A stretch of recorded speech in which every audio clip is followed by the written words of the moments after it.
I love the intro. That's so us. Hi, everybody. We did it. We did. It was all our tardiness is all. Oh, you're over here. All Shannon. Yeah, it's 100% me. 110% me. Everything about what went wrong there was me. I'm sorry. I'm not very tech savvy. I am so excited to do this. This is going to be fun. Yes. I hope there's some real serious challengers. That's what I want.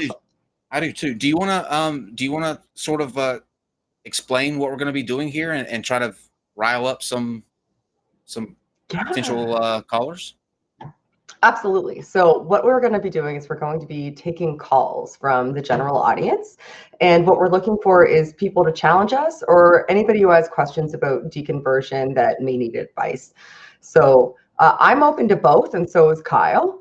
And we're looking to just really have some good in-depth conversations with some people who feel like we need to be challenged, or people who feel as though they have important questions for us. And the number's in the description of both of the videos. So if you're watching this video and you'd like to see us challenge, please share it out. Go post it out on social media along with, well, on my channel, the new link, because I suck, and on the NonSequitur channel. I think you're probably on the original link because you don't suck as much as I do. It's only because we have spent many months sucking to learn hours and hours and hours. Yeah, so much. Hours and hours. Yeah. The number is right here below me, 1313-666-7371. And yes, 666. You heard that right. And yeah, if some people, I guarantee you we'll have somebody that says or out there that would be like, I'm not calling because of the 666. There are people that won't. Like one time I had a friend that told me that they went to a convenience store and bought different things, and the cashier rounded up to like put a penny from that little slide thing, so it would be 667 and not 666. I'd go in and buy the same thing again. I think we actually have somebody on the line right now. Oh, that's exciting. We already have a challenger. Oh, before we go in, I just want to let people on my stream know I'm doing my best to moderate the chat. And if you send super chats, they'll be read at the end. So please don't think that I'm not reading them right away. Everybody knows I'm notoriously horrible at moderating the chat. So I'm doing my best. And also, any super chats will absolutely be read at the end. I think Kyle's doing the same thing. I'm bad at YouTube. I don't know. Just don't go full Shannon. Never good. It's not good for anybody. Everybody suffers. Everybody suffers. It says here that we have RJ, and RJ, it looks like you want to talk about superstitious beliefs and if they can be traumatizing to children. Oh, fascinating. Okay. Hi, RJ. Can you hear us? Can we hear RJ? RJ? RJ. RJ, are you still with us? RJ. Did RJ get tired of waiting? Maybe he was on here for 18 minutes. Well, it might be my fault that RJ gave up on account of me not knowing how to set up a live stream appropriately. So I'm sorry, RJ. Oh, RJ. Hi. RJ. Hi. Hey, Shannon. Hi, RJ. How are you? Hi, I'm okay. Hi, Kyle. Hi, chat. Hi. How's it going? Me too. I'm pretty good. How about you? RJ, I think you may have the stream on in the background. If you do you mind muting it because we can hear our echo? I don't have the stream playing. I don't know why. Ooh. It would be echoing. Interesting. I could hear it, but okay. It could just be on my end. I'm sorry, RJ. Yeah, I don't know. Maybe my phone volume is too loud. It's actually coming from Kyle. Yeah, I'm trying to figure Kyle. out. Kyle's ruining everything now, guys. I don't know why it's playing out. I ruined everything before we went live. There we go. Okay, there we go. There Okay. we go. RJ. There we go, RJ. Now I can hear you. Okay. We're so professional. Yeah, right? Yay! So what's up, RJ? What's your question, buddy? Well, I was just wondering if you guys are interested in talking about whether or not superstitious beliefs can be traumatizing for children, because I feel like in my own case it was, or they were, and I feel like with some people that I know that they've had similar experiences. Okay. Sure. What do you mean? What do you mean by superstitious beliefs, RJ? Well, for example, when I was a kid, my family was, Christian. My grandma was a Sunday school teacher, and I feel like I was so neurotic about, I just was so afraid of the devil, and I was afraid of God too. And I just remember things like my dad's friend told me that in the nearby town that there was this kid that was being bad, and they got pulled halfway underground by the devil, and their upper body was still above ground. And oh my gosh. I was so scared by that image that I would consciously try to find the hardest nearby surface to walk on to, make it easier or harder for him to grab me. So if there was, dirt, cement, asphalt, I remember asking somebody, what's harder, asphalt or cement? And I would always walk on, cement. And there's a few other things. I mean, I was so afraid of God that when I slept at night, I didn't think I should sleep on my back because I thought that I would be showing God my dick. And I didn't want to sleep on my stomach because I'd be showing him my ass. So I thought that I should sleep on my side. And I remember I had this neurotic little prayer that I said, and I would just say it over and over and over and over and over and over and over again to myself, who knows how many times before I could fall asleep.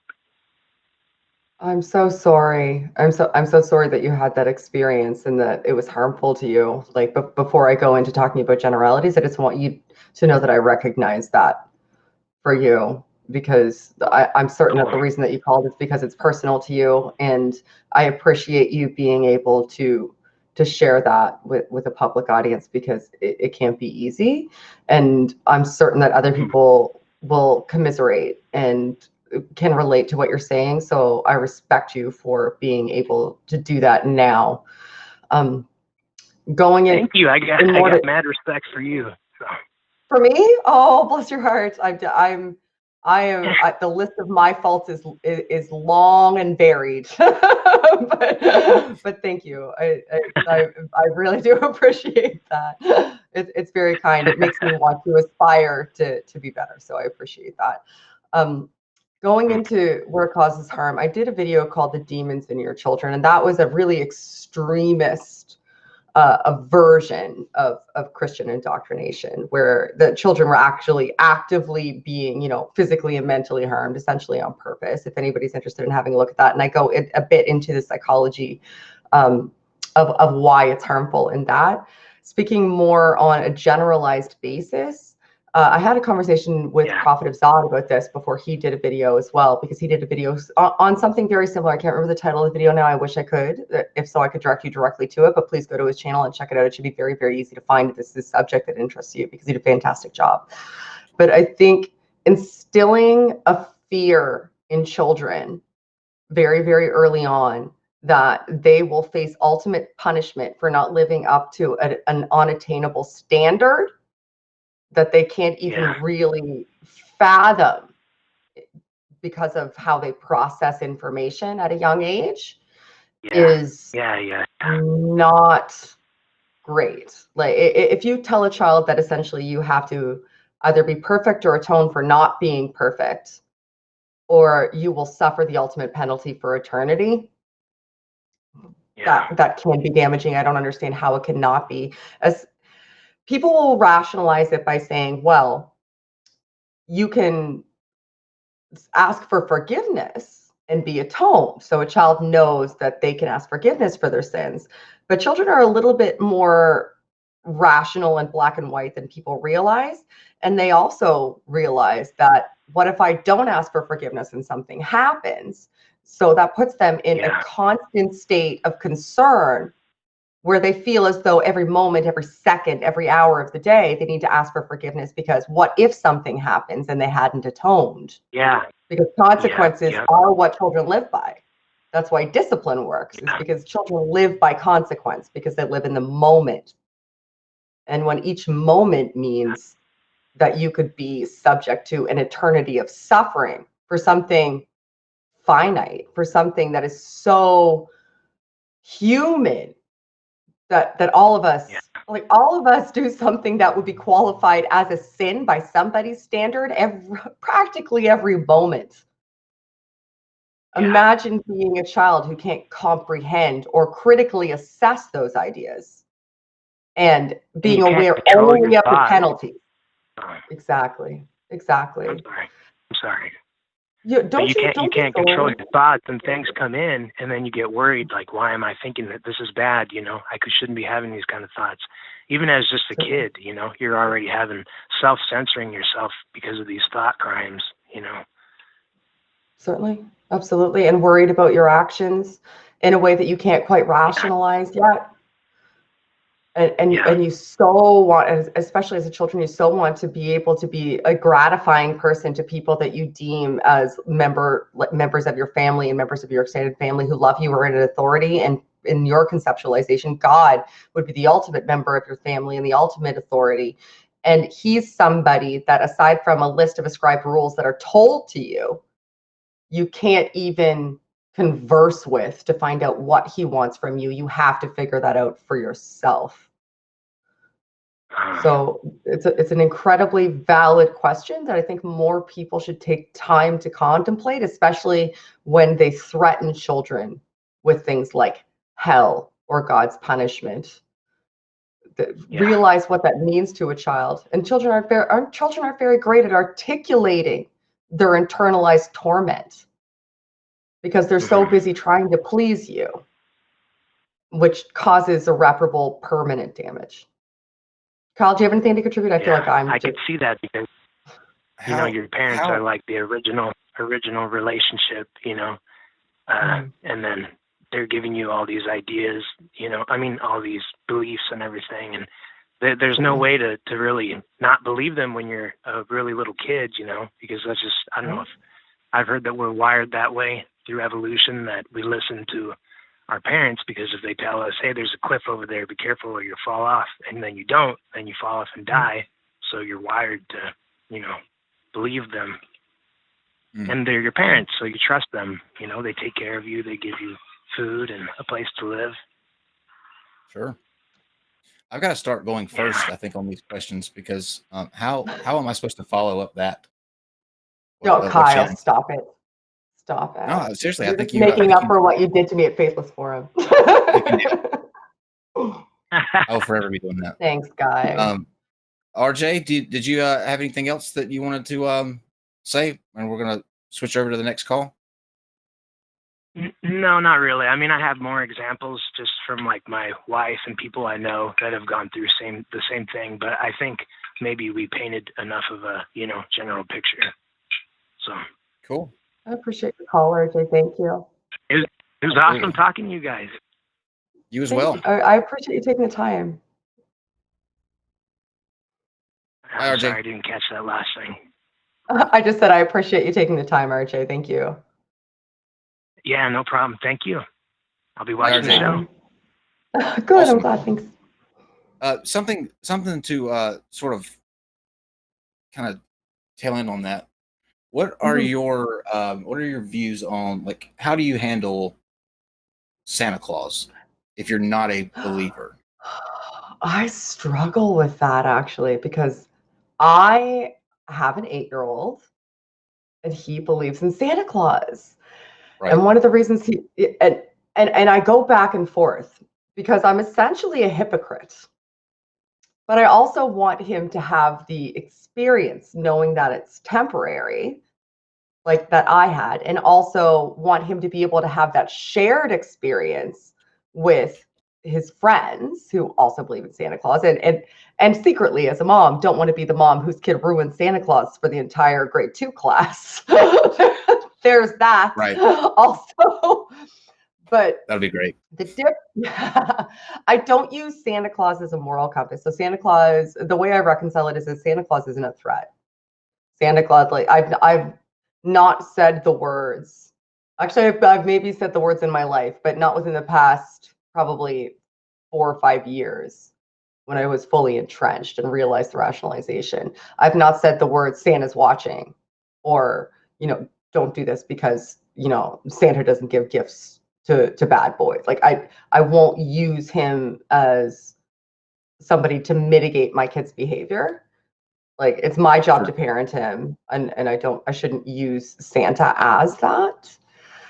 But I do struggle. And another reconciliation that I have is that Santa isn't something that is supposed to give him the moral mandates for how he lives his life in general.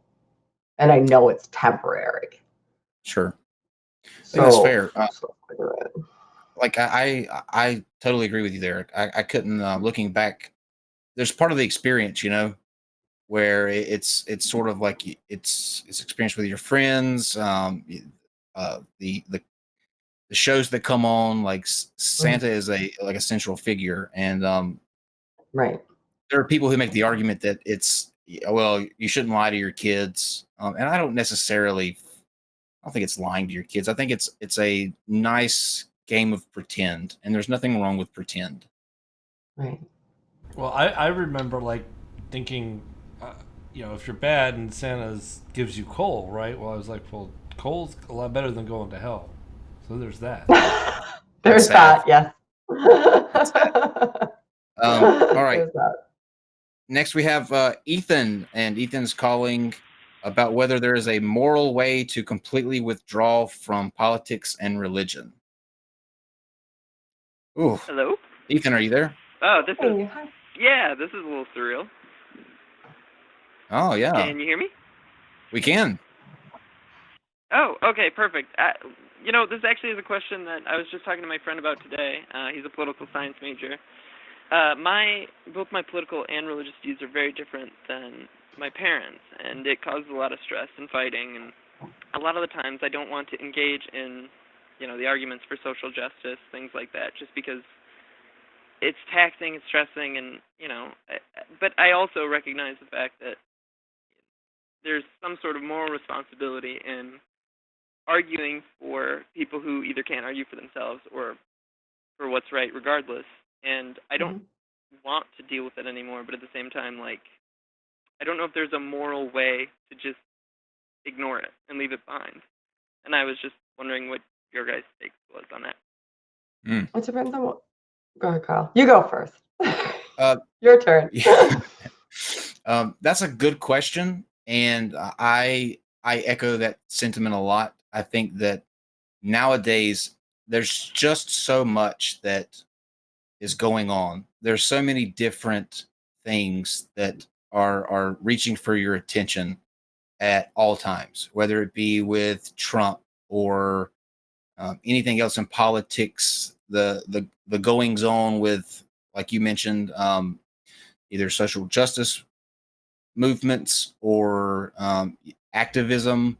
There's always something to keep sort of your attention to.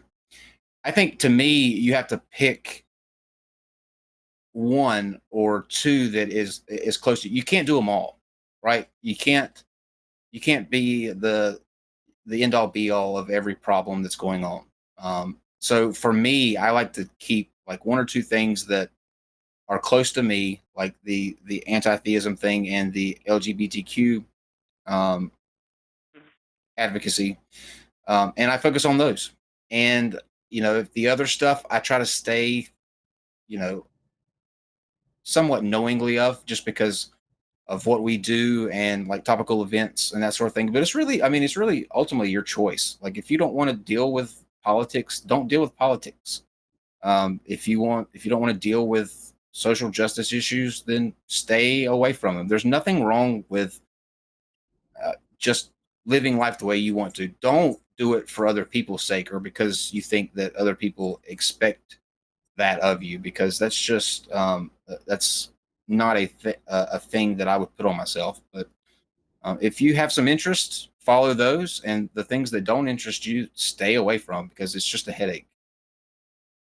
Well, I think the biggest one for me is I mean, my family is they're fundamentalist Christians, so world's 6,000 years old kind of thing. And I'm actually a physics major. I'm a Oh goodness. So there's a lot of issues with usually it's evolution and climate change are the two we talk about the most. Cosmology actually isn't talked about too often, but those ones I'm more comfortable dealing with because I feel like I at least have some level of knowledge on the, I have some level of ground to where I can argue and say, well, I mean, we have good data, et cetera, et cetera. But normally when it gets to politics, I don't like to engage. I would rather not. Nothing wrong with that. Yeah, no, it's okay if you don't want it. You're not a soldier who exists to fight every battle in the world. So one of the things that I do is I choose the battles, like Kyle said, that are the most important to me. And if I feel as though I want to be an advocate or I'm equipped to be an advocate, then I throw myself into that. I throw my energy into that so that I can do that to the best of my abilities. It sounds to me as though you're not really speaking necessarily about, being a public advocate or engaging in public politics. You're speaking about how to interact with family members who are diametrically opposed to you when it comes to their personal politics and their perspectives on things like science. So I'm always about aligning your goals and intentions with your actions. So the first thing that you should really ask yourself when you're going into these engagements is, what would I like the ultimate outcome to be? Now, if that's going to be different for everybody. If your ultimate outcome, the desired outcome, is maintaining positive relationships with these people, these may be things that you can't talk about with them. These may be subjects that you want to avoid, and you just maybe want to demonstrate, good behavior to them. And there's something to be said for that as well. If your ultimate goal is to help their thoughts align with your own, or to help them at least to a certain degree understand your perspective and your thoughts, then you may want to start looking more so at different communication strategies. And it's difficult to give general advice about that because that's going to vary from person to person. There are some people that are incredibly responsive to you speaking to them directly on topics and showing them evidence. And there are some people that are more receptive to emotional appeals. And there are some people that you're going to have to chip away at, like sand through an hourglass over time. So that's a hard general question to answer. But I think that I would look more so at strategies, or maybe try some strategies tentatively with them in casual conversation on topics that aren't as controversial, and see how receptive they are to your style, and figure out a style that each individual person is receptive to when it comes to communicating things, and stick to that style when you're going to larger issues, because that's clearly what they're receptive to. Does that make sense? Yeah, that actually makes a lot of sense. I will try and pursue that to the best of my ability. Thank you. And I really appreciate it. You should one of the things that you said that you were passionate about talking about, which is climate change, is actually one of the most, if not the most important issue that we face now. So I mean, that is one, if you're going to be in the middle of a conversation, you're vital to sort of getting that narrative across, that climate change is something that is real, and we're almost to the brink of where we can't come back from. So I think you've picked one that is probably the most important one of our day. So I mean, That should keep you The on your toes. the nice part with that, we've come to the agreement that the temperature is going up. They don't Hey. they don't know if humans contribute, but we agreed on that the climate is rising. So baby Well, steps. then you've already found some effective strategies then, Ethan. Like you've already managed to allow, they've given at least small concessions. So count that as a success. Count that as a success and Thank you guys continue from again. there. Sure. You're I welcome. appreciate the advice. You're so welcome. Absolutely. I'm so glad you called. Thank you. This is so much. This is fun. Thanks. These are fantastic calls. Right. Ethan, thank you. They are. Everybody's delightful. I thought I was going to get screamed at. This is just completely delightful. we've got a full queue now. Oh, God. This next one is funny. Amanda, what's your question? Hi. Hi. Are you married? We are. Not to each other. Yeah. We just have separate rooms. Kyle, it's a secret. Cool. Don't tell Paul. All right. Don't tell Paulogia. I'll be in trouble. Was that all you had, Amanda?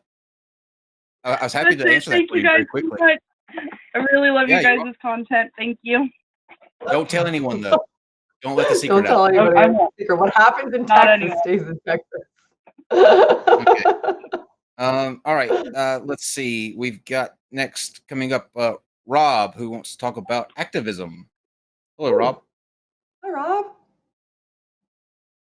Hello. Hi. Can you hear me? We can. Perfect. So I did have some questions regarding activism. So the first thing I wanted to go ahead and ask was, so as far as the effect of actually reaching out to believers as opposed to creating a space where non-believers can actually discuss ideas, I see a lot of things like American Atheist really seems to hammer the idea of like pushing for creating a space for like current non-believers to go ahead and actually get out. But I don't see a lot about actually sort of outreach toward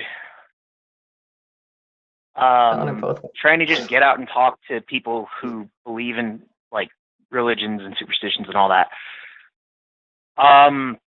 Do you think that is sort of a lost cause with a lot of people because, you know, from birth you kind of get it ingrained in, or do you think that that's worth pursuing? I'm getting a little older and activism is more on my mind lately. Awesome. Kyle and I both probably have a ton to say about you. Or you want me to go first? Okay. Yes. I have a ton to say about this. So we were just at Faithless Forum just a week ago. Not even a week ago. We were at Faithless Forum. Oh my gosh, it seems like a month ago. It wasn't even a week ago. Kyle and I were both at Faithless Forum along with a lot of other content creators, and it was an open forum. It wasn't specifically for members of the atheist community. It was open to everyone. It was a place for yeah, that's right. Ocean was there. Ocean hung out with us afterwards. Ocean's a polytheist, a staunch and ardent polytheist. It was a place that was about not only community building, but bridge building, because we all understand that vilification of people who believe things that are different than what we believe is essentially vilification of the previous version of ourselves. We believed, most of us, not all of us, but the lion's share, a substantial portion of us previously believed, and our families believed, and our loved ones believed, and our friends currently believe. To create that type of polarization is beneficial to no one, because everybody just retreats to their camps and throws grenades at each other, and nobody in society benefits from that. Conversations, dialogue, recognizing common humanity, those are values that we should instantiate, not simply I'm right, you're wrong, and because I'm right and you're wrong, you're not like me, go away. That's not who any of us, at least in that group of people, want to be. So there is a place for advocacy. There is a place for refuting dogma and attacking bad ideas. Well, you can still understand that those ideas inhabit people and be respectful of that and temper your approach. So there's a way. There is a way. It's nuanced and we're all figuring it out together. But there is a way that we can respect the fact that there are people who are astonishingly amazing, astounding individuals who we should desire to learn from, while also understanding that they can learn from us as well. And building relationships is the way to have that happen. It's important too to understand that there are different avenues that you can take to be an activist. It doesn't have to be somebody that's, on the front line, so to speak, or you're going out there doing the events. A big form of what I think is activism is keeping those people where they can do what they do, supporting them, if you're able to monetarily, whether it be just giving them some kind of encouragement. Like I don't think people understand how much just nice comments about, the importance of what somebody does goes a long way. Because especially in this area of religion, you field so many different comments that's just like, oh, well, you're going to hell, or you don't know what you're talking about, you're an idiot. So when you do get those words of affirmation, they stand out, and it's a really big motivator, and it reminds people why they do what they do. But if you're not one that wants to get out there and sort of get in the wrestle it up in the mud, or fight on a front where you're the one in the middle of the action, that's completely fine. There are so many different ways that you can be an activist rather than just being actually out in the middle of what's the activism part. Did that help to address Okay, anything? yeah. Sorry? Did that help to address anything for you, Rob, or is there anything that we missed? If there's something we missed, please let us know. Yeah, I'm just because I'm looking around here. I'm kind of near a college campus. It's a pretty liberal area, so it's a little easier to kind of talk to people out here, as opposed to like the more like conservative, like Ohio kind of universities where everyone's very I don't know how to put it other than Progressive. like conservative people don't like to really listen to new ideas, mostly just want to talk at you, I found.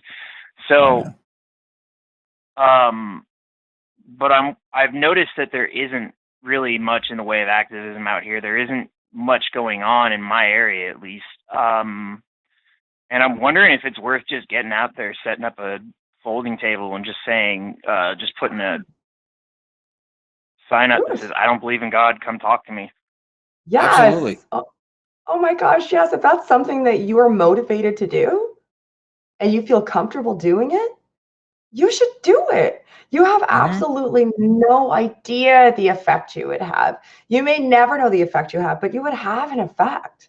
If for no other reason that somebody, especially if you're, you said you're in a kind of progressive area, but there's conservative pockets around, if I'm understanding correctly, that are pretty staunch. There could be somebody who approaches you expecting you to be a certain way because they've lived with a bias their entire life, and you demonstrating to them that that bias is broken could have a domino effect that you don't even realize just by carrying on a normal, casual conversation with them. You don't even necessarily have to change their mind about religion, but you may have just changed their mind about atheists. And that's a big step. That's a big step for somebody who's that staunchly entrenched in dogmatic thinking. It's really, really hard for some people. They hear atheist, and even if it's somebody that's in their family, somebody that they love, and somebody that they know, they think to themselves, everything about you has changed, when really the only thing about you has changed is that you're being honest with them about what you believe. And it's because there's not more of us out there, because so many of us are afraid to just say, I'm an atheist. You know, come talk to me, come have a conversation, come find out what I believe, come find out where I derive my morality, come find out what my values are, come find out what type of person that I am, because of those stigmas. It's the reason that so many of us feel that we have to hide behind closed doors and feel afraid to talk to our families and feel afraid to go to our offices and say that we're atheists, or go out in public and tell our friends, and just be proud of the fact that that's a part of who we are, just like being religious, is a part of who other people are. Mm-hmm. You doing that could have such an effect that you may not even realize. I wish more people would, and I'm really glad that you have the wherewithal to even contemplate it. Please even do. if you change, Well, as it is, Videotape if you change one mind, even if you change one mind, it'll be so worth it. Just changing Absolutely. one mind makes a difference. Absolutely. That's how it starts. well, as it is, I'm sort of like I'm almost like a community figure in my area, just because the place I work at, I interact with a lot of students. Okay. So I'm kind of viewed positively. I'm kind of someone they already know as well, just because of where I work. They go out to party a lot. They buy a lot of stuff at my store. You don't want to say you're a big deal, but you're a Approaching big someone that deal. they already what? You don't want to say you're a big deal, but you're a big deal. I'm not really a big deal. I'm just like someone who's known locally, and it's someone that they kind of already view like positively. So I think that also might be helpful. I'm just wondering like how to go about branding, because like I see a lot of groups that want to go ahead and reach out, but they tend to just message themselves in kind of a negative way that only ends up lending themselves to being echo chambers. Oh, Branding. I'm a that's branding Kyle's fan. jam. I don't know though that this is something that you necessarily want to brand. This, like, do you mean when you say branding, do you mean like, let's say a club or a group that you're going to start with several different people and you want to be like known as something, or are you going out to just go ahead? A little bit of column A, a little bit of column B. I mean, like messaging, just how you present, you know, because obviously the firebrand never works very well. It's annoying. No one wants to talk to a firebrand. Atheist, Christian, no one wants to deal with it. Not one-on-one, no. All you, to me, what the best way to be is somebody that is able to have a discussion without getting like over emotional. You're able to lay out a case for, you know, why X is X and Y is Y. And like you said, if the firebrand is going to push people away, there's a sort of a question that was asked to me one time on stream, and they asked me about the baker that refused to bake the cakes for that gay couple, and what my position on it was. Like, should they be forced to make a cake for a gay couple or not? And I was always on the side of that they shouldn't have been forced to bake that cake. And here's why. I think that in some instances, there are times where you can do more damage by sort of trying to impose your will than you can by not. So if you choose to force the bakers to bake a cake, that's going to entrench them even further in their position against homosexuals. It's not going to do anything to sort of alleviate that. It's going to make them double down that much harder, because here's the government coming in telling them, you know, what they have to do. And I know that's a very contentious issue, and there are people who say they absolutely should be, and I understand that it's a difficult situation. But my ultimate point is when you double down with sort of force or any kind of hateful rhetoric, it only makes the person that you're talking to realize that they don't want to be that type of person. They're having a conversation with somebody that is angry and vitriolic, and they want to be as far away from that as possible. So as long as you remain cool and calm and and knowledgeable about the things that you're saying, people should gravitate towards that naturally. And I think that people can see the difference there. Religion is highly based in emotional yelling, the whole hellfire and brimstone thing. And if you do your best to stay on the opposite side of that, I think you'll be fine.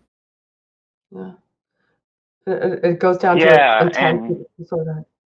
and really, anytime you start, imposing government force on liberties, it just turns out bad. You can just leave a shitty Yelp review and it'll do enough damage that it's going to hit their bottom line. So yeah, society has a good way of righting those type of wrongs, I think. right, yeah, like this is where the left-leaning libertarian comes out, but like the free market will solve that. You just make Sure. the idea popular and it'll work. Rob, was there anything else before we got to get to another caller? But this No, was an awesome. I think that was great. I really appreciate you guys having me on, and thanks for doing this live stream. Thank you for calling. It's awesome. Bye, Rob. Everybody's so Okay. delightful. Right, and are we on the non-sec show? I'm confused. We no, it's because we're also streaming to the Shannon and Kyle show. Oh, that's But right.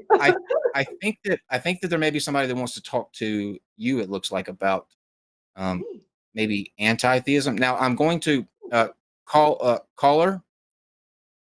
Caller, I'm going to read what the auto screener says, and I think that I've sort of sorted it out. I'm going to tell you what our screen says, and then I'm going to tell you what I think it meant. But what I have is Polly Spackle calling about Shannon cute anti-season. Now, what I think that means is Holy Spackle calling about Shannon Q's anti-theism. Kyle, get it? That be Okay. Yes. okay, cool. I was calling about Shannon Q's anti-theism. There we go. Sorry, your All voice recognition got crazy. Yeah, that was. But I mean, we can talk about the seasons if you want to. It's spring. I love spring. I'm a fall person myself. Oh. Go ahead, Polly Spackle. First of all, Shannon, I did want to say that I can sometimes be critical of you, and it's very unpopular. But I can also say a lot of things that I like about you. And one of the things I like about you is that you can usually have conversations with very difficult people, and you play softball with them. And I think that there's a lot of people who are here in these formats for either persuasion or understanding. And if you're trying to be understanding, playing softball when you're interviewing and stuff like that is extremely helpful because it opens up communication lines. So I do appreciate that about you. My question is, though, I've always noticed that you are an anti-theist, and most anti-theists that are more reasonable are anti-theists based on humanitarian reasons. I myself am, I guess, a Christian humanist, maybe, Mr. Rogers style Christianity, kind of what I go for. My question to you is, is all religion harmful? Kyle. Yes. I'm an anti-theist myself too. Yeah. Okay. So that's an intensely complex question. So please bear with me while I lay out my answer so that I can do your question justice. Now, one of the reasons that I perceive myself as an anti-theist isn't actually the reasons that you lay out. It more so has to do with the imposition of thought processes. So the external imposition of a framework of thought processes onto somebody from a young age, especially one that doesn't have any proven efficacy and has some proven detriment, can be and almost invariably is detrimental in outcomes. If your available choices, let's say in life, and I'm probably articulating this poorly because I'm doing it on the fly. If your available choices, given all of your cognitive inputs in life, have to fit in a box and aren't free reign, They have to fit within a pre-existing schematic that you're given. Like you're given a template, and every choice that you're given, every input that you receive has to fit within that template. Otherwise, there's deleterious effects to you because you're not adhering to something that you're told is necessary. May or may not be, but you're told that it is. That guides you in how you're thinking forever to your detriment, because you're making choices in a potentially and almost invariably faulty framework. You may have chosen otherwise, given options or given inputs, but you have to make a choice that exists within a framework because there's consequences that if you don't. And that framework is imposed upon you. You're told from the time that you're a child that that is the framework that everything needs to exist within. Does that make sense? That's the mount to my anti-theism. And it's also that same reason is the reason that I've been asked the question, if you could press a button, would you get rid of religion? And I've always said no. And one of the reasons is, and the big reason is, I should say, not even one of the reasons, the big reason is that if I want people to have free reign of thought and free choice of thought, I would be hypocritical and contradictory to my own principles if I told them that what I think about how the world should exist and how they should think is better than how they currently do. So I would never press that button because I want people to come to these conclusions on their own. I don't want that imposition. I would fight to the death so that somebody could retain their religion. But that right to religion ends where my rights and others' rights begin. And I want to fight for everyone from the point that they're born to the point that they're in old age to not be constrained by an external ideology that's imposed upon them. Does that make sense? Let me pick up on where that was going to be my next follow-up question. Would be then what I know that like as parents, it's really difficult to. I'm not a parent, but I'm putting my parent hat on. I used to be a youth leader at church, so like when you're dealing with kids and stuff, it's really difficult not to impose some sort of ideology on kids. So like, for instance, in America, you know, there's capitalism and democracy and all sorts of very American kind of cultural ideas and ideologies detached from religion even. Are those also harmful? Are ideologies in general hurtful? Potentially, depends on the ideology, I would think.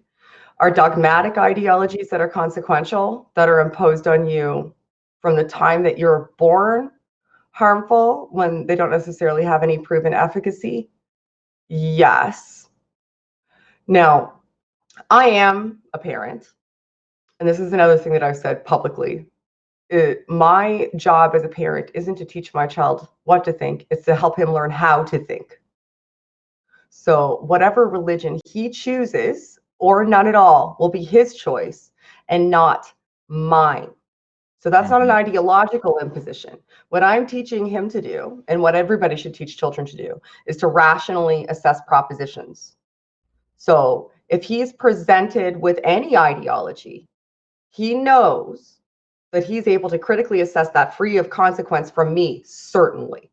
There may be external consequences outside of me if he chooses to not exist within the framework of capitalism, for example, because I'm in Canada, it's still a capitalistic society, a democratic capitalistic society. He's free to assess those consequences. He's aware of the consequences that exist because that's the reality that we exist within. We exist within that reality in a very tangible way.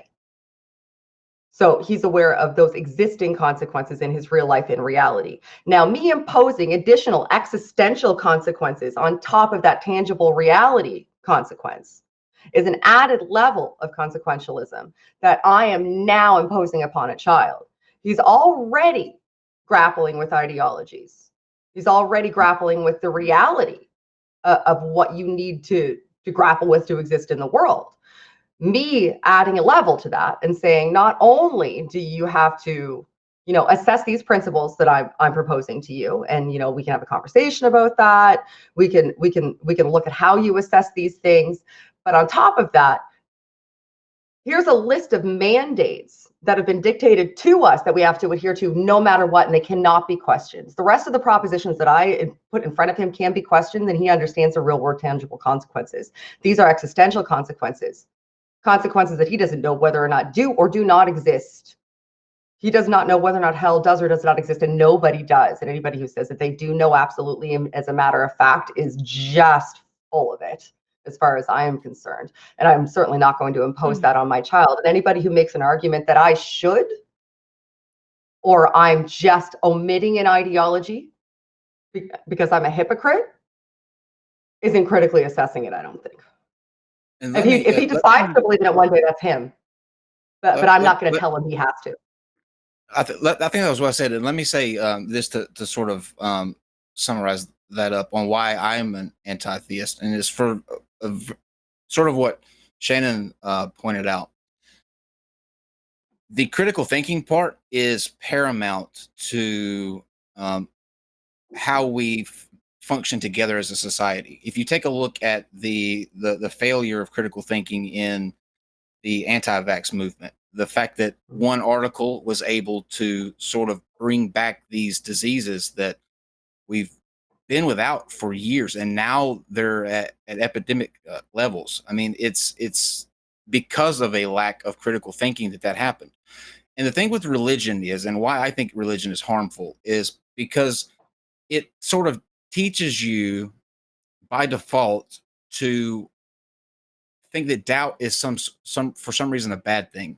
When you start to question things, that's you questioning your maker. It puts this fail-safe switch in your mind to where you can't go beyond a certain point, or it's like treasonous to your religion. And there's so many things that I think we can just avoid as a society if we didn't have that sort of that mindset and thinking. Imagine, if you just go back century after century after century, there is always some sort of big event or war or group of people who are discriminated against or told that they are less than, and that still to a large extent happens today. There are still groups of people who are religious, not all, but some religious people who would be fine with executing people who are gay, or stoning women who commit adultery. Those things are rooted in fundamentally that religion. And I think that ultimately, when you look at things, there's no good that comes from religion that you can do, or that you can't do in atheism. None of it. There's not one thing that somebody can point to that is a benefit or a positive thing religion does that also can't be done just as well, if not better, by being an atheist. So for that reason, and those reasons, and the reasons that Shannon just outlined about critical thinking and being able to analyze propositions without sort of something tugging back at you saying, whoa, don't think too much about this. That's why I'm an anti-theist.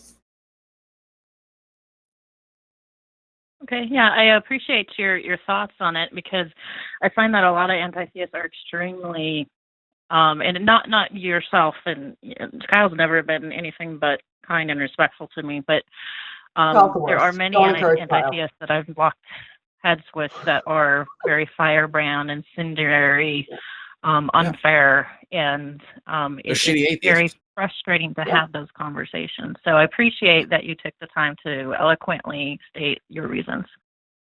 Yeah, there are shitty atheists out there. Absolutely. Oh, and God. that's the thing.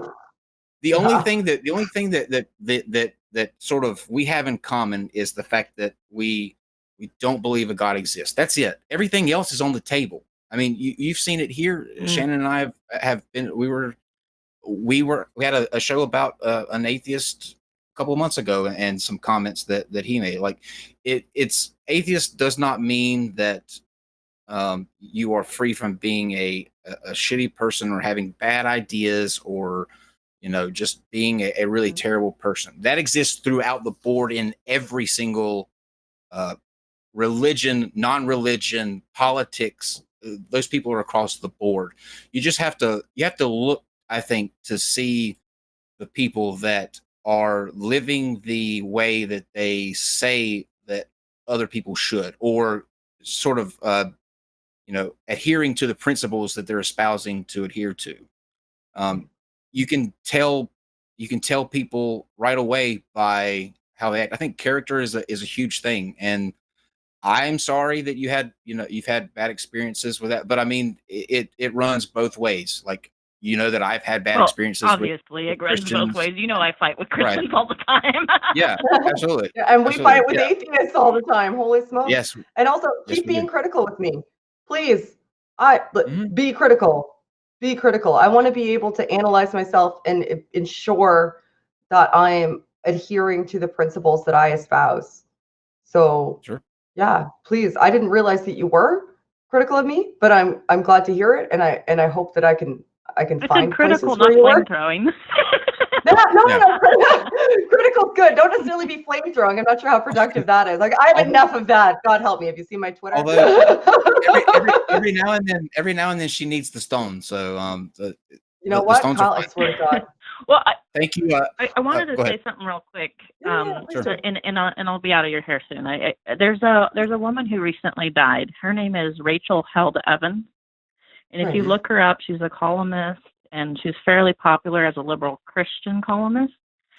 And I've been watching Bible Thumping Wingnut, particularly his side of the camp, the Calvinist side, and Pulpit and Pen attacking her death. And partially because she was accepting of LGBTQ people. And because she was accepting of those people saying, I think they're saved. I think Jesus would treat people differently than what you're saying. I don't think Paul was talking. I think Paul was talking about pedestry, things like that.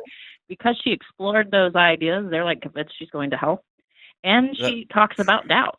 And I just want to let you know that there are Christians who are on that spectrum of we do try to look at things critically, but we have this religious, not even religious, I hate saying religion in a way, but I don't want to play games with word.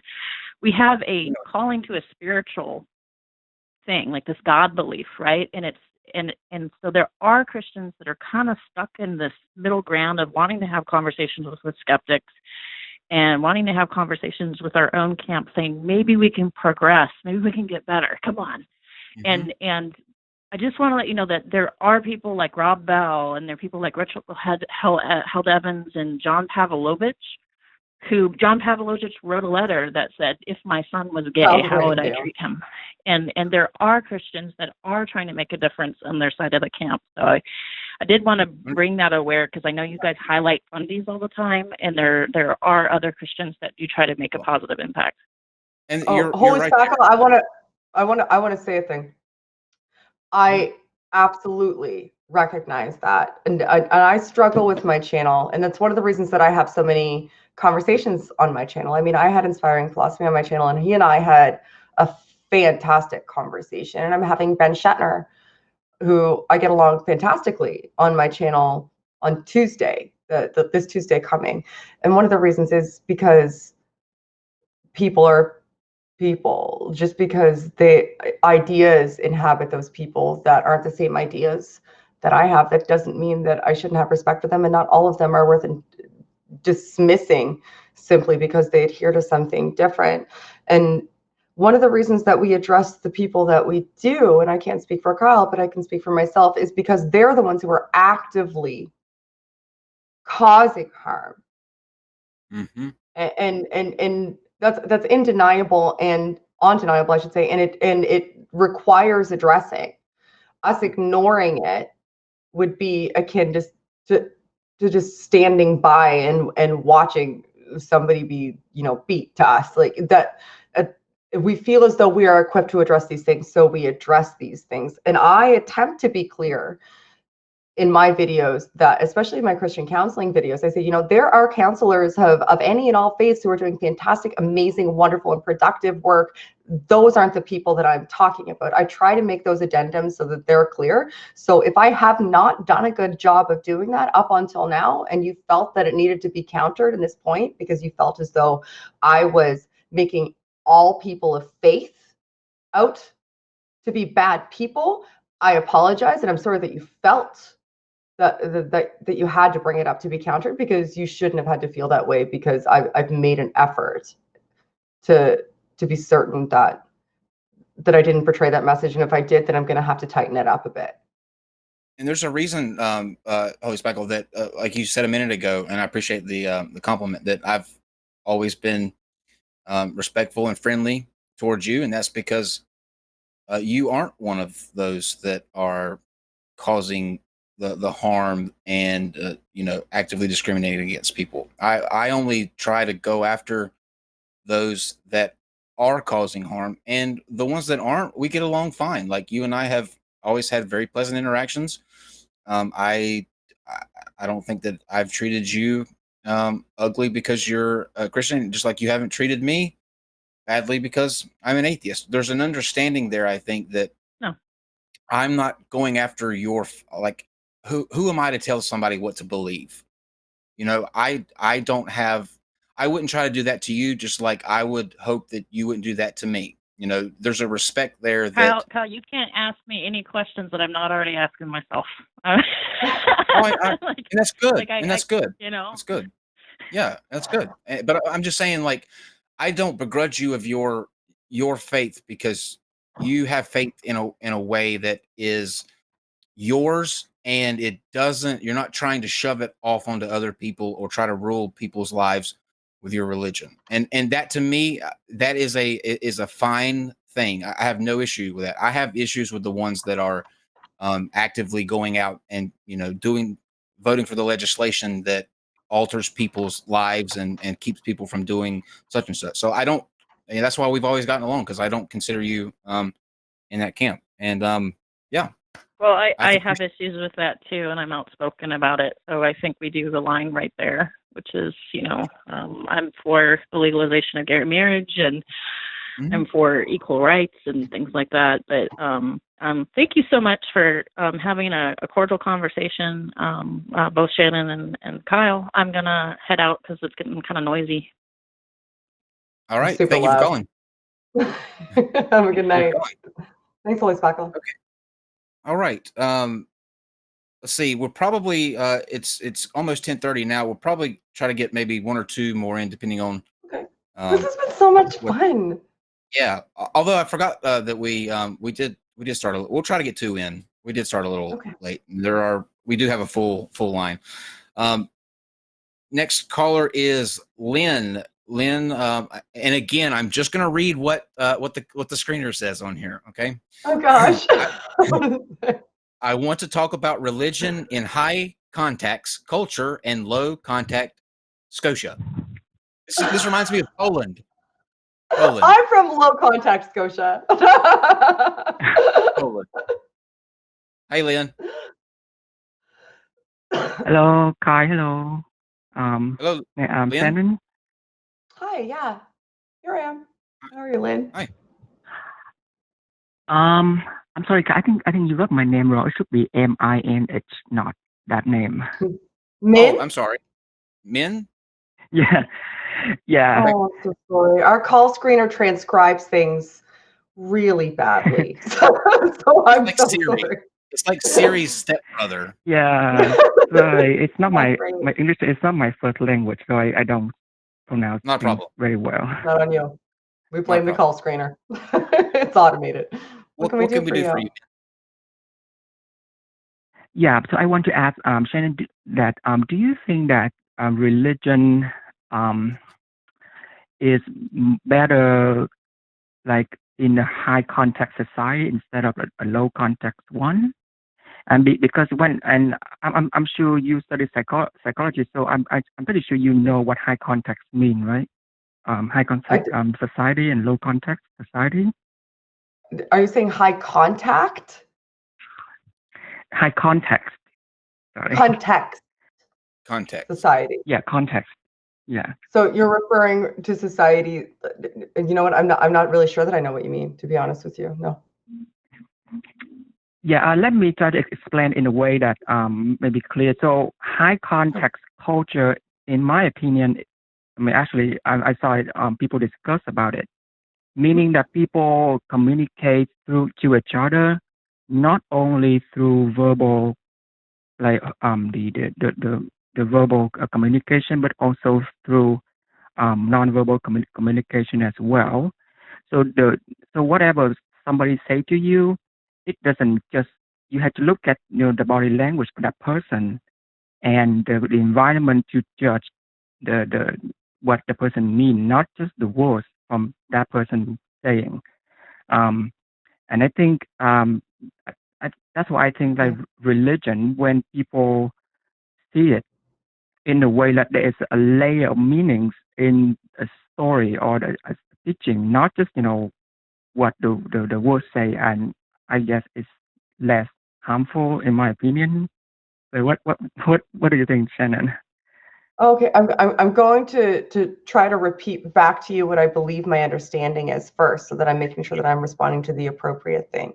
So when you say high context society, you're referring to multifaceted components of communication. So you're referring to not only the actual words that are being spoken to people, so not only morphemic meaning, you're also referring to the implicit meaning or the subjective meaning or the interpreted meaning. Interpreted is probably a better word. The interpreted meaning from the body language of the person or people that you're communicating with, along with like other sort of implicit tacit meaning mechanisms like tone, for example, tone of voice, previous history with a person, the medium through which you're receiving the information. Are you talking about that? Like the ability for people to receive information through multifaceted avenues? Yes, you are correct, Shannon, and please allow me to elaborate a little bit of that question. Sure. Okay. And I hope you're not annoyed when I bring up, Jordan Peterson in this conversation. No. And I'm not exactly his fan. It's just that the way he talks about religion, like he talked about, there is a metaphysical substrate, meaning that there is a meaning behind the story, not we should not just read the story just by looking at the words, but understanding that there's a context and there is layers of meaning under that. And I think if our society had more religious people like him, I think it's probably less dangerous. What do you think, Shannon? More religious people. Okay, so Jordan Peterson says some things that make a lot of sense. He says some things that are insightful, but he also says a lot of things that are harmful. He obfuscates a great deal. What he does when he's communicating is he essentially appeals to emotion and common sense, and then mic drops. Yeah. As though he solved the world's problems because he's appealed to emotion and common sense, and then he references, his PhD in his fields of study, and then that's it.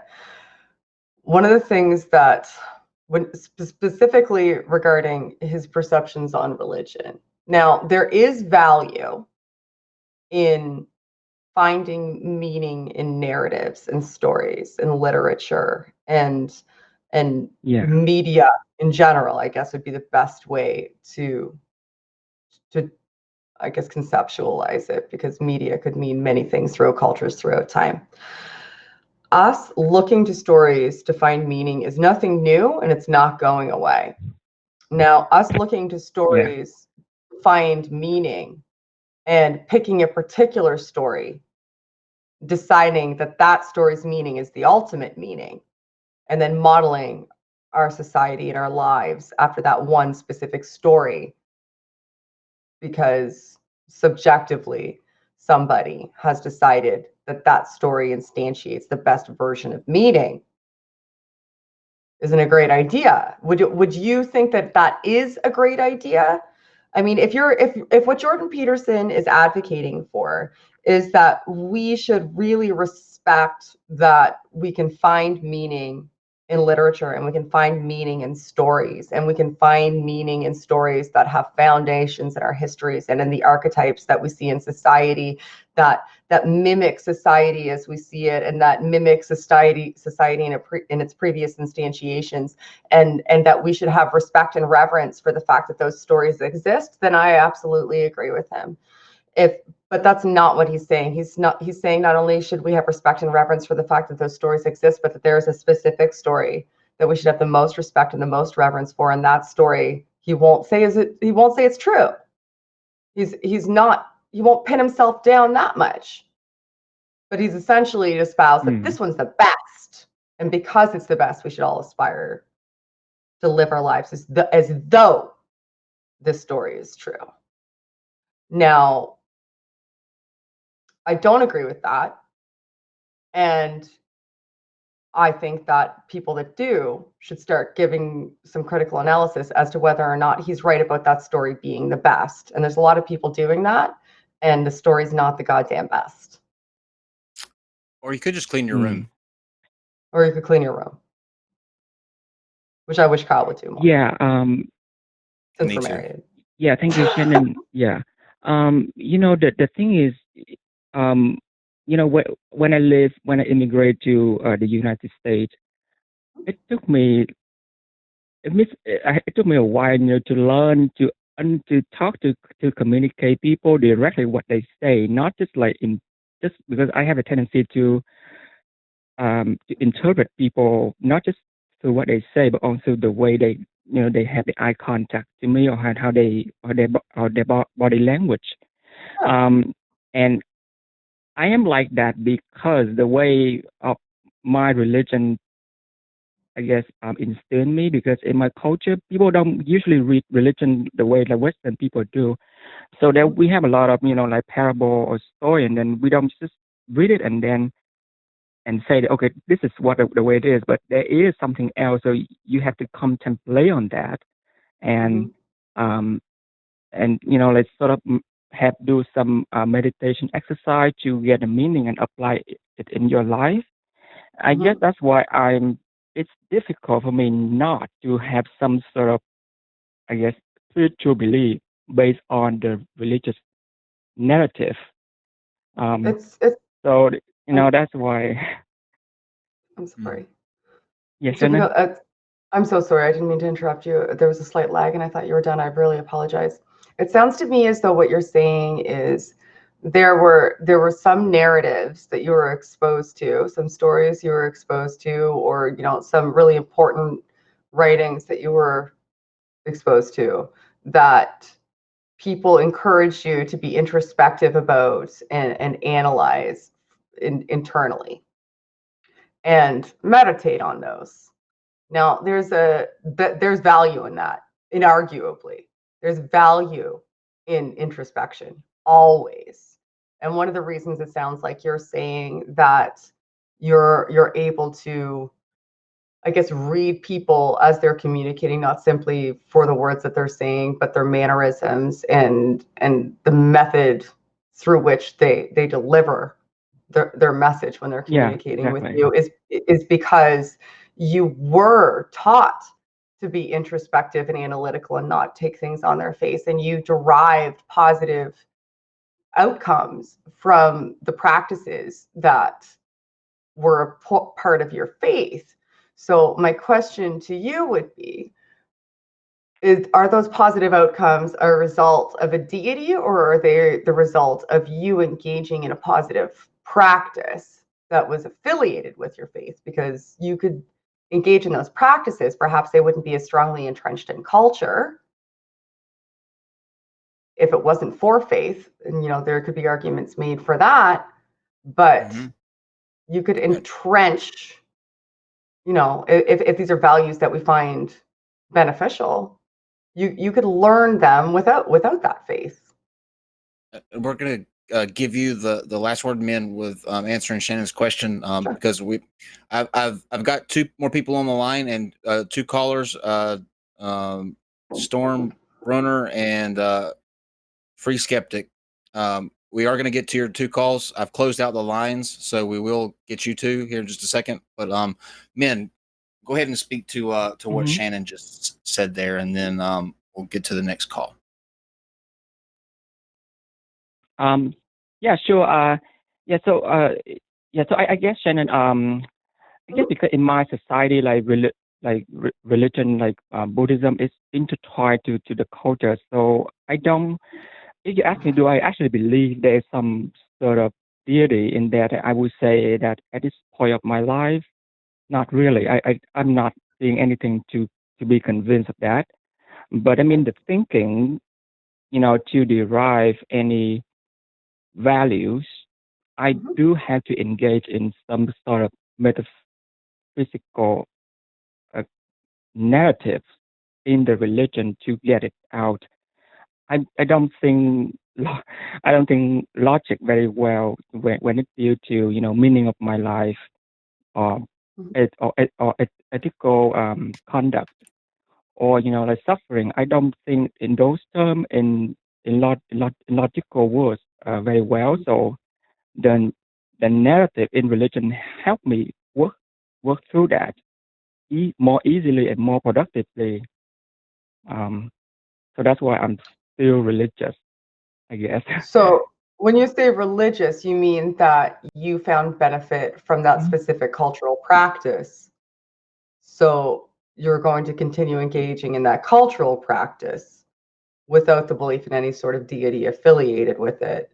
So yeah, you wouldn't necessarily classify yourself probably as religious then, because you don't believe in the deity affiliated with it. You just, that religion happened to have some practices culturally that you glean benefit from and find value in, which, well, you should, and everybody should. Like culture is important. So yeah. So yeah, I mean, you're, Shannon, I'm sorry. You go ahead, Shannon. yeah, so I'm so sorry, man. It's difficult. There's a little tiny bit of a lag. I'm quite about, so I apologize for stepping on you when you're speaking. If I'm understanding what you're saying, you're saying that if you hadn't had that religion, you wouldn't have had those introspective opportunities that you found value. So there was value in religion because you had those introspective opportunities. But if you look at the broader scope, is every component and aspect of that religion, if you were an adherent to that religion, if you were someone that believed in all its tenets and its deity, which is the ultimate conclusion of the actual religion itself, and you followed it all to its ultimate conclusion, do you think that there would be any detriment, or do you think that you're looking back retrospectively from the outside in, because you've admitted that you don't really adhere to the tenets, you just find benefit in the practices?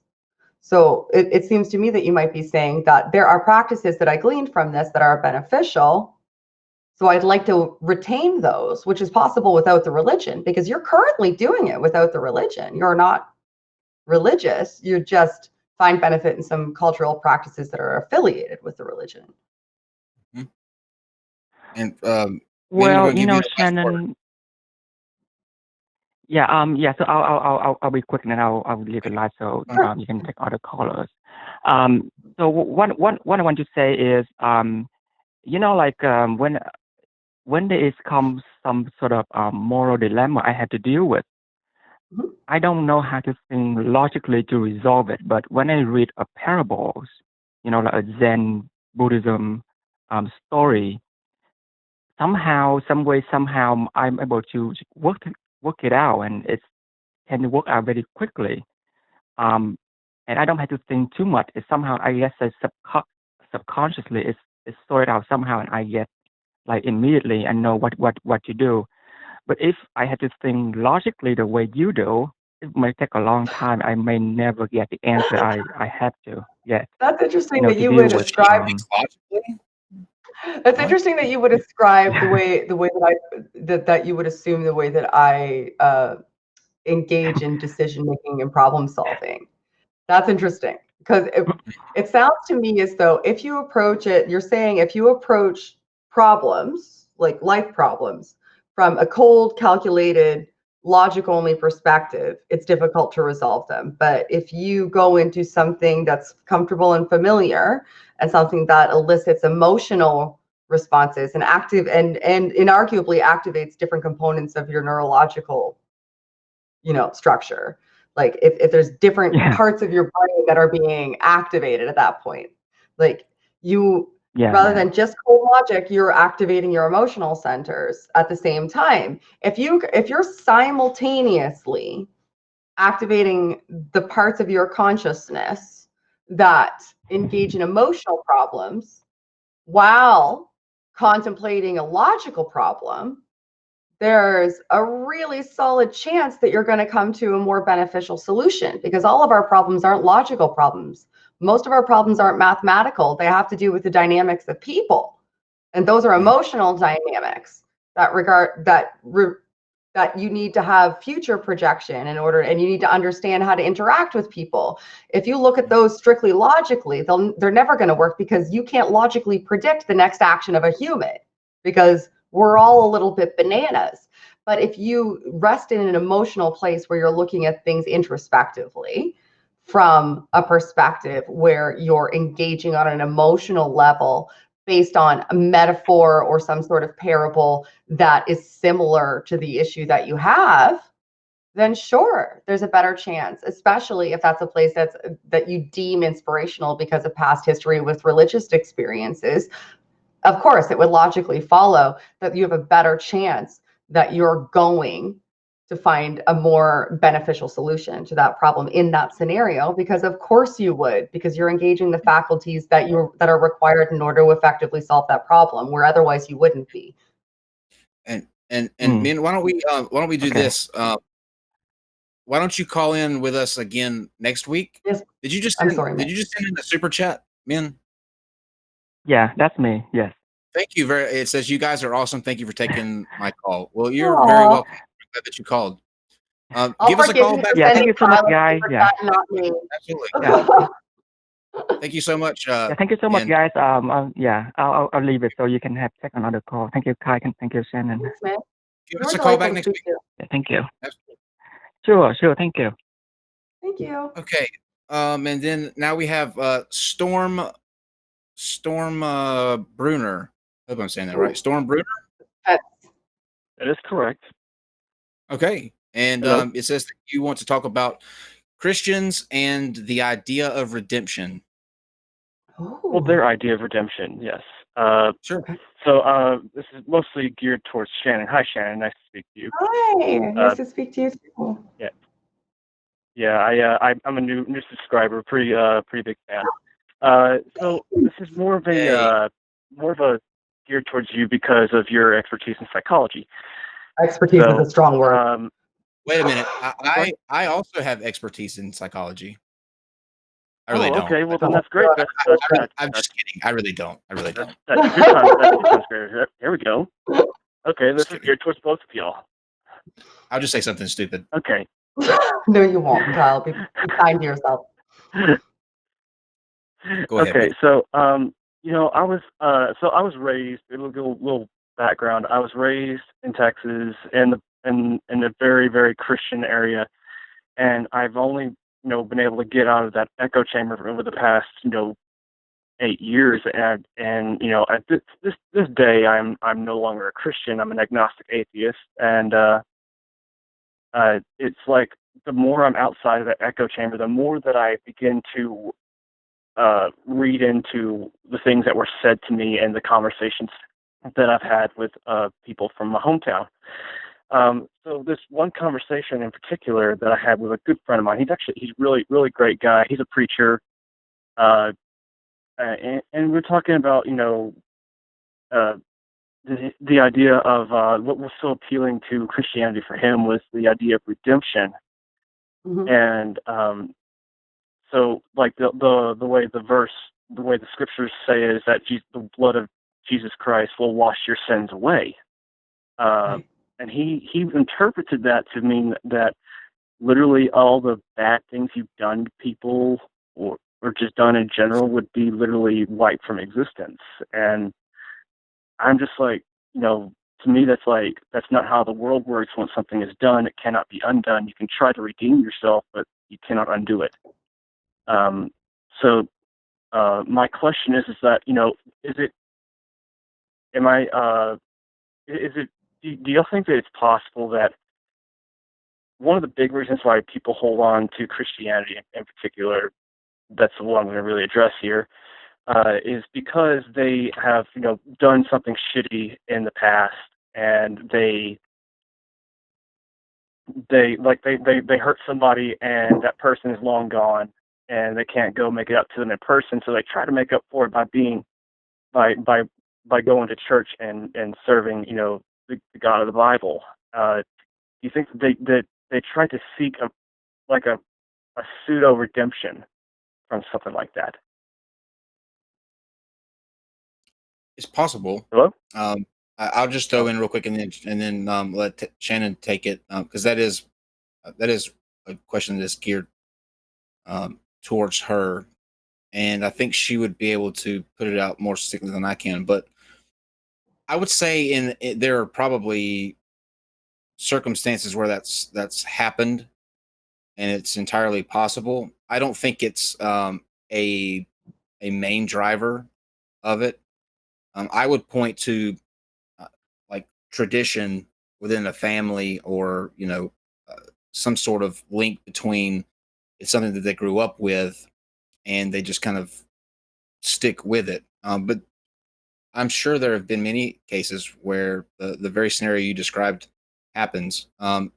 Shannon, I think that, would that be right to say, like, for the most part, it wouldn't be the case? For when it comes to converting into, I wouldn't know necessarily. Most people are born into their religion. It's relatively rare, I would say. I wouldn't go so far as very, but definitely relatively rare for somebody to convert out of one faith into another, or from no faith into a faith of some sort. It's rare. It happens, but it's rare. And the reasons, I think, are very personal when it takes place. But what I would say is, when you're raised in a faith like that, the fear of hell and the promise of atonement, if we're speaking specifically about Christianity, are pretty solid retention strategies.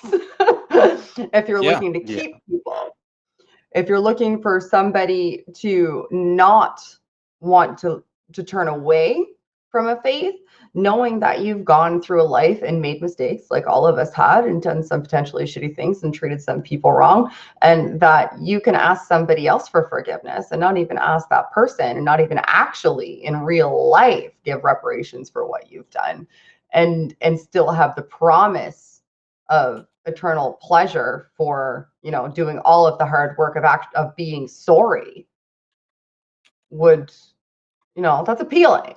It's appealing. Why would not it be appealing? Why wouldn't you want that?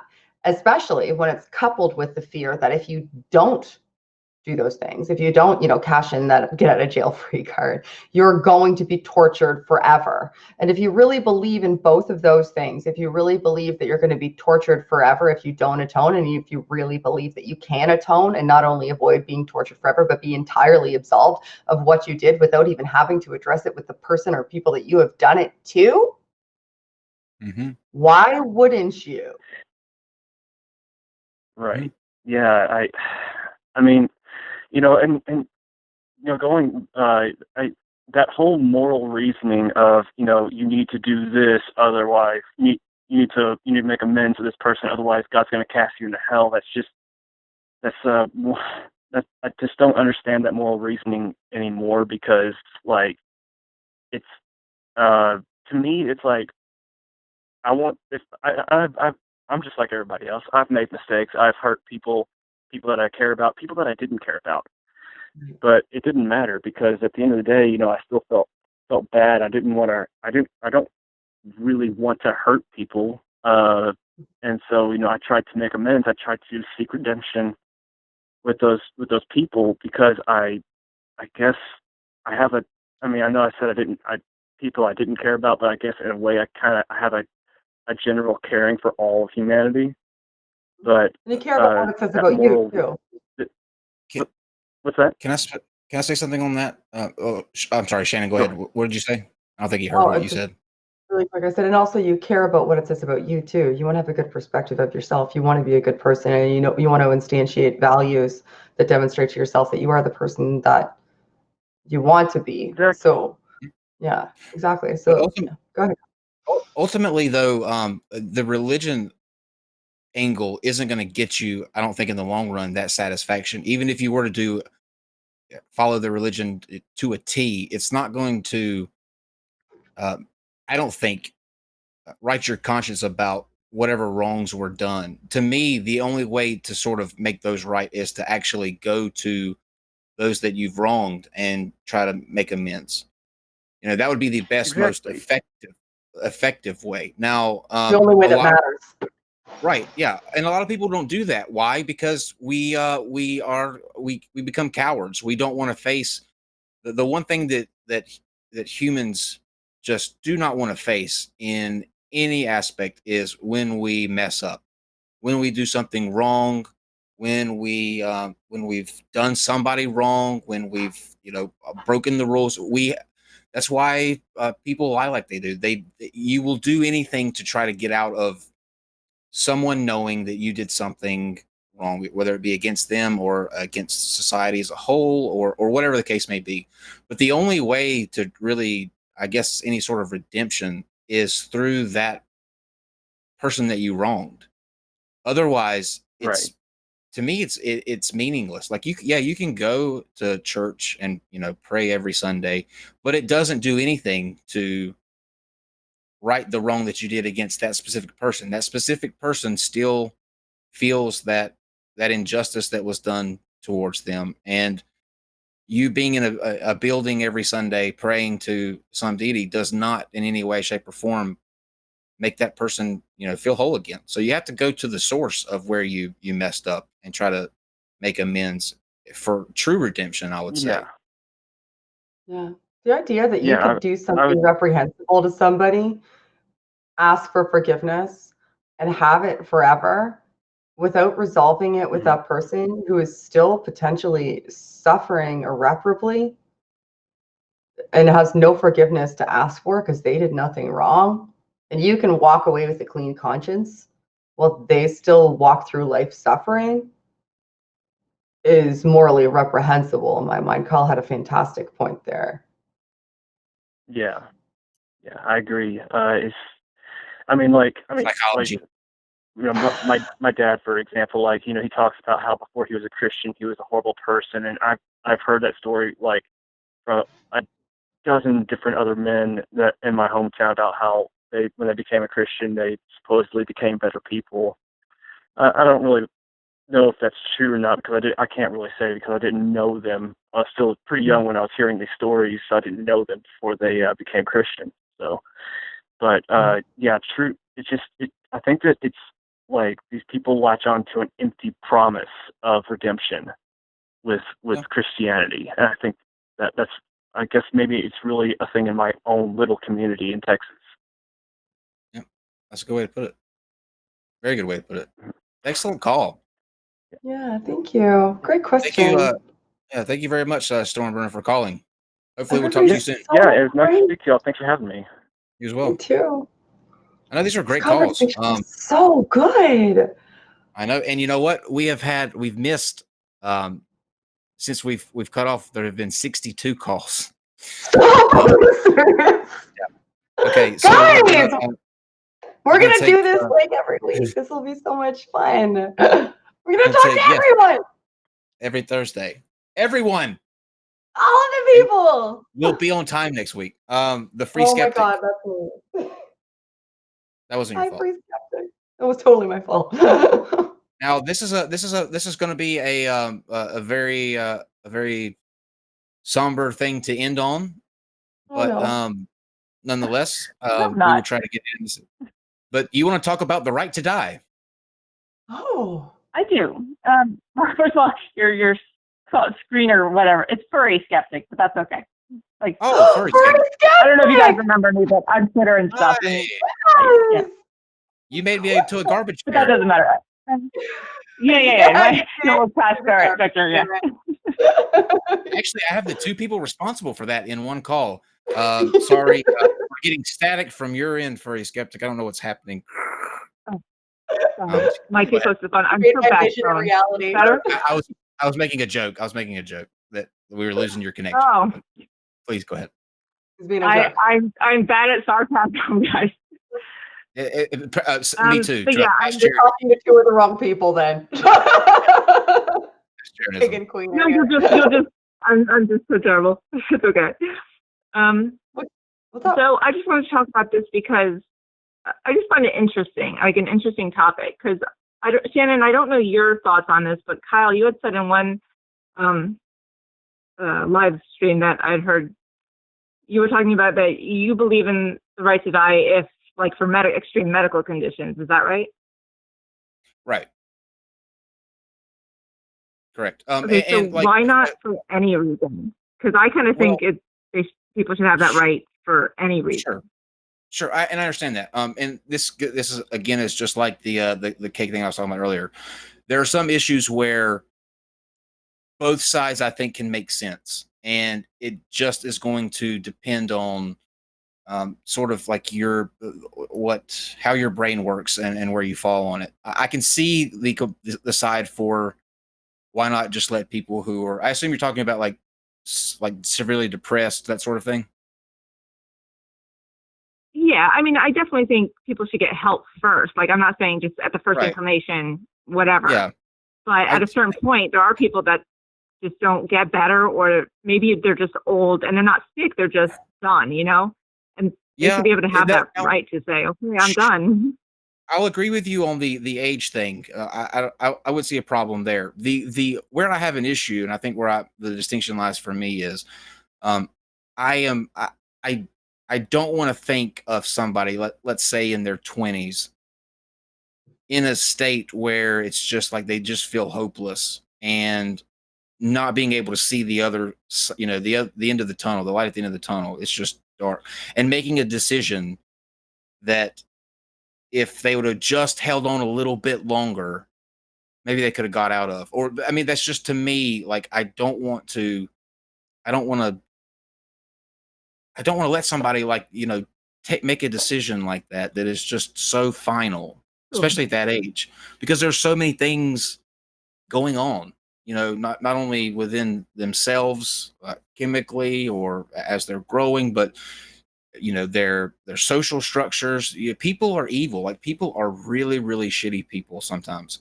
And if you get bullied to the point to where you just want to shut off, and there's this option made available, to me, it scares me that this will be an option that's taken out without, So what about this? What if there was an option that, like, you would have to go through a certain amount of, like, therapy first, or try medication first, and maybe it's like a year later or down the road. But if somebody's feeling that way, I feel like now it's like, well, I'm just going to do it because there is no other option. If there was that option, even if they had to go through the obstacles to do it, maybe they would be more apt to seek help rather than just ending it in secret. Does that make sense? I would say I would leave it up to doctor. This is where I'll say it, and then Shannon, you can go. I would say, like, if I had to lay out what I think it should be, that decision should be left up to people who, like, are psychologists, psychiatrists, people who work in that field, to be able to make the decision on if that's something that should be an option or not. I don't know. I just know that me personally, it'd be a hard pill to swallow for somebody that's young and have their whole life ahead of them to cut it short. But this is again something that it's just my opinion. You know, I don't know what the studies say on this, on what the best option to be is. But I do agree with you on like the age thing and the you know, sickness, cancer. Absolutely, you should be able to take it in that option. All right, Shannon. I have so much to say. And first, I'd like to apologize to Kyle because I never shut up. So I'm sorry. You probably felt like you never get a chance to talk to me. I'm always just like, I'm ready. I'm ready to talk now. I spent 4 days with you. If anybody knows that you don't ever shut up, it's me. That's true, actually. That's true. You weren't listening to me though, so it was fine. So I shouldn't have laughed going into this. This is such a somber topic, but I'm the worst person. All right, so preface. Everybody has the right to do whatever they want with their own life. Absolutely. Everybody unequivocally has the right to do whatever they want with their own life. It's their life. It's the only one they get. They're the only ones who are in control of it. It's absolutely their right. Now, where it becomes complex is when you're talking about something like euthanasia. That's where you're getting somebody else to assist you with ending your life so that you can do it in the most, this poor choice of words, but I guess humane, comfortable way possible. Right.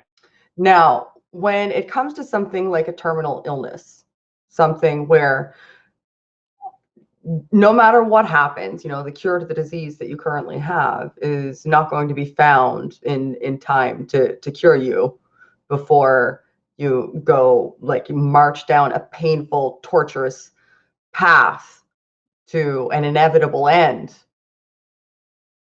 That I believe you should absolutely have a right to a humane ending where somebody would feel comfortable and justified in doing the right thing by you in that situation. Now, when it comes to something like a mental health issue, it's not as cut and dry. And one of the reasons that it's not as cut and dry is because mental health isn't linear. You don't get diagnosed with something like depression or, you know, but bipolar disorder, like, or borderline disorder. You don't get diagnosed with something like that, and then it's a straight path towards a predetermined conclusion. You get diagnosed with something like that, and there are things that you can do to mitigate it that in many cases will work, and in some cases will not work. There are times when it will get worse, and there are times when it will get better, but you have no idea which one of those cases you will be. You just don't know. It's a time will tell situation. And I can understand, and oh my goodness, I can empathize with how just mind-bogglingly painful and awful and insurmountable and incomprehensible it is, inarticulable to anybody who hasn't experienced it to understand. And anybody who says that you aren't justified for feeling as though maybe that's something that you're entitled to clearly hasn't gone through it and doesn't understand what it's like to stand in your shoes. However, you do not know, and that is just a fact, you do not know if 5, 10, or 15 years from now you will be in the same state that you are currently, or if there will be something that can mitigate it for you.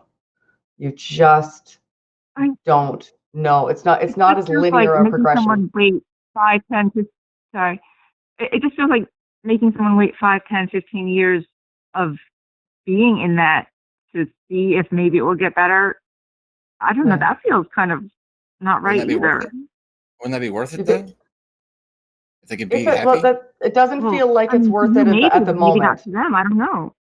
Yeah, it doesn't feel like it's worth it at the moment, and that I get. That I completely understand. It doesn't feel like it's worth it at the moment, and it may, you know, it may not be worth it ultimately, unfortunately, for like a small minority of people. However, as I said, everybody has the right to do whatever they choose with their own life, but there are things that you can do to mitigate it, and you should exhaust all options before even considering something along those lines. And if you are looking for a euthanasia option, which is what I was prefacing this conversation with, you should not ask somebody else to put themselves in a position where they have to live the rest of their life, ending yours, not knowing whether or not it could have got better. And can I say a point real quick to that? Like, to me, here's why I think that's a very, very important point, because Shannon said at the beginning that it's your body to do with what you want, right? And I think we all agree with that here.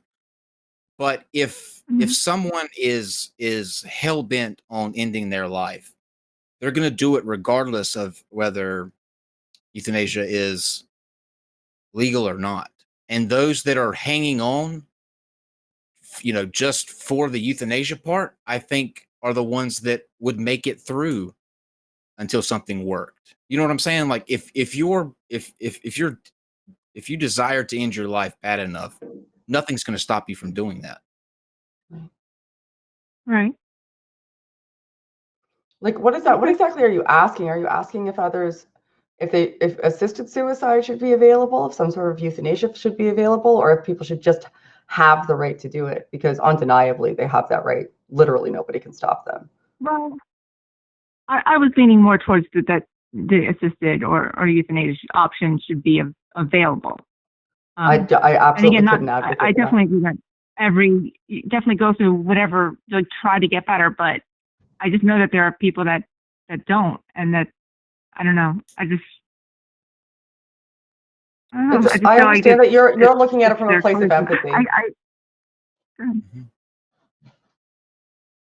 Yeah, you're being empathetic. I mean, there's nothing wrong with the question at all. I mean, it's a very valid question.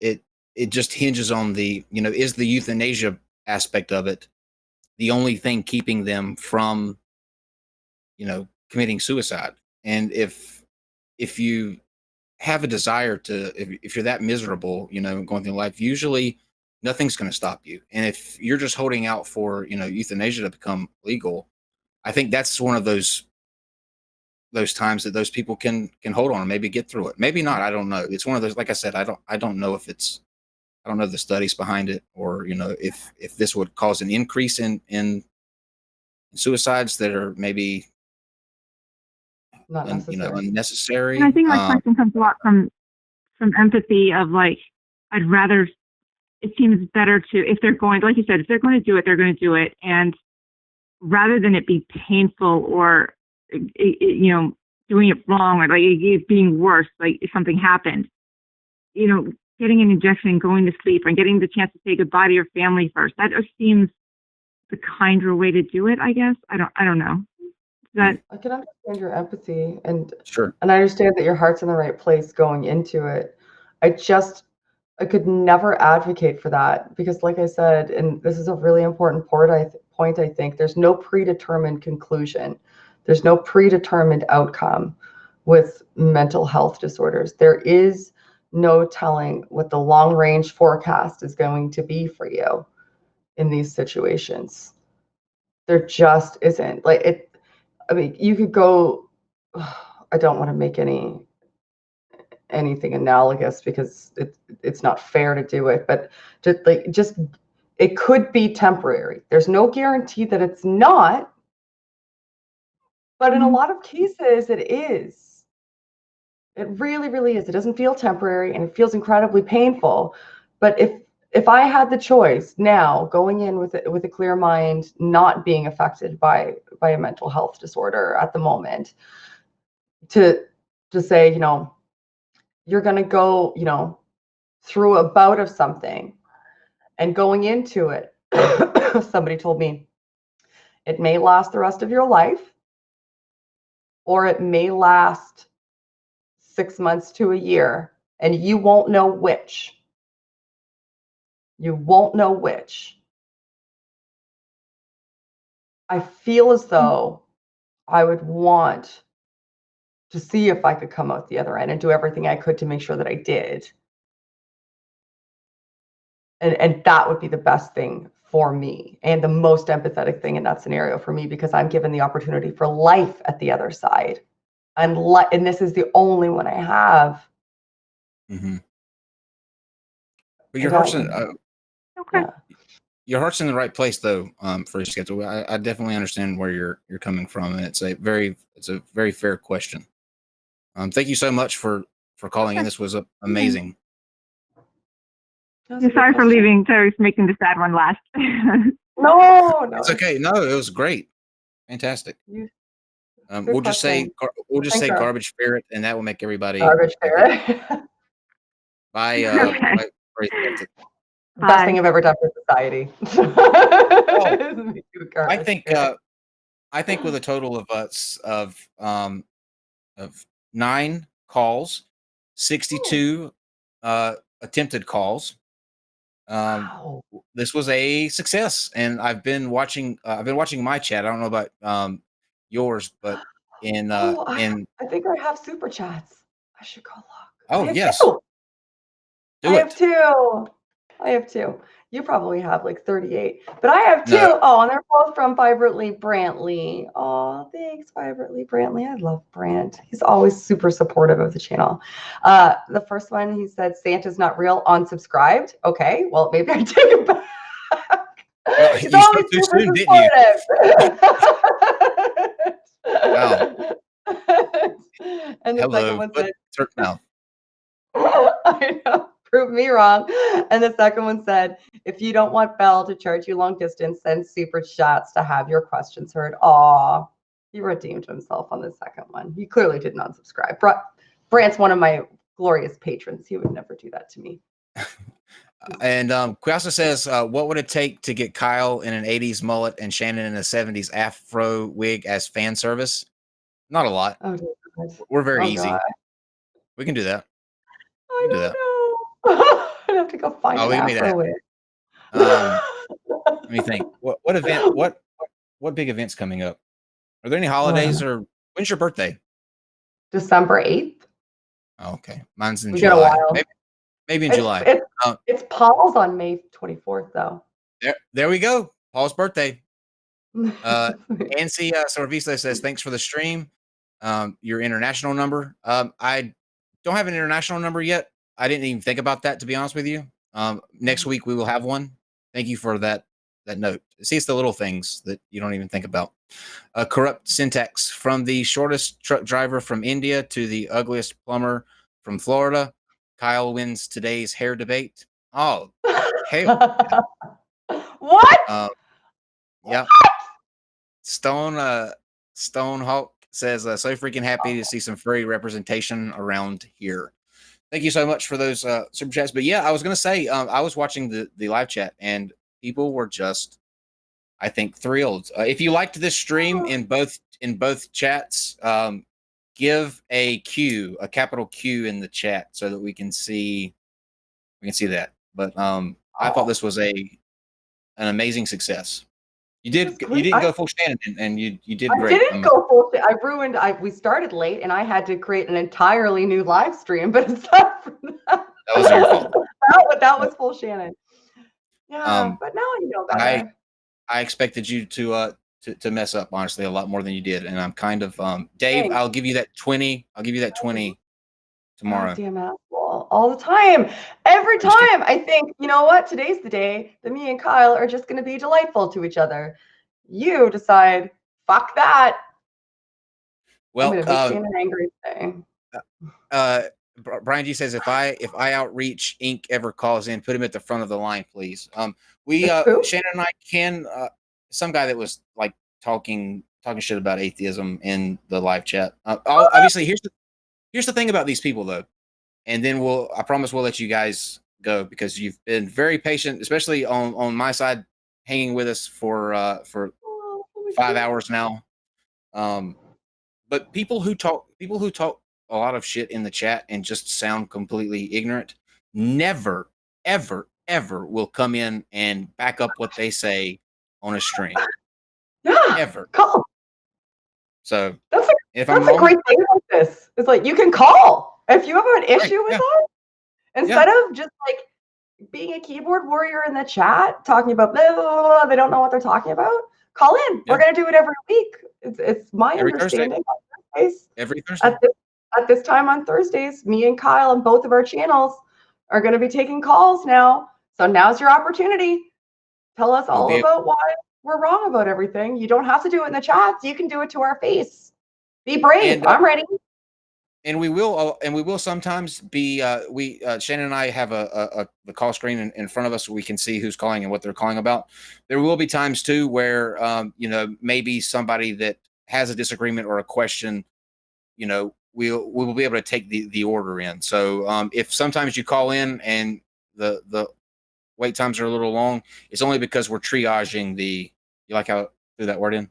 You did. That's a good word, Kyle. I'm really proud of you. I'm going to give you that star I promised you on your chart. Yay! Corrupt Syntax says both you and Reds can't pronounce Indiana, not India. Oh, and Shane said, yay, Shannon. Thanks, Shane. Shane sent us in the chat. Well, Shannon, do you have anything that you want to say before we say goodnight? I'm sorry I screwed up the start of this. I'll be better next time. And B, this was so much fun. These calls were fantastic. Thanks, guys, for being such amazing callers. This was really cool. And tell other people, get people to call. If you want to see apologists talk to us, or you think that there's somebody that you wish would just use either myself or Kyle, you're like, oh man, I wish that those two would go head to head. Go send them the number. The number will be the same. Bring it. Let's go. We're both ready. Kyle and I are unafraid. Give it to everybody. We want to do it. It depends on the day and what I got going on. I might be ready. That's fair. You have no idea. I've seen him at 8 o'clock in the morning, and let me tell you. That was 7:30. Thank you. Only because the night before, Shannon was like, Shannon and Paul both gave me like the look that your parents give you when they're like, you're gonna be home at 12, right? And they're like, you really gonna be home at 12? They're like, we're leaving at 7:30. I said, okay, cool. And then they both stopped and went, we're leaving at 7:30. Okay. And were we wrong though? Because what happened the next night? Oh, You got off the elevator and we went to our room. And then the next time we saw you, we were in Austin and you had a red hat that you got because after we dropped you off at the hotel, in your hotel room at 2 o'clock in the morning, you took off your belt and called an Uber and went to Walmart and got your goddamn grapes because you're a diva and you need grapes all the time, apparently. Like Cleopatra always has grapes. Always. Cleopatra was fabulous. Thank you very much. But if I had someone to sort of figuratively knock boots with in the hotel room, I wouldn't have left to go to Walmart either. So this is just a failure. This is a failure of me having someone that was willing to sleep with me. Okay. Failure is that. Good night. Not mine. Good night. Thank you for the call.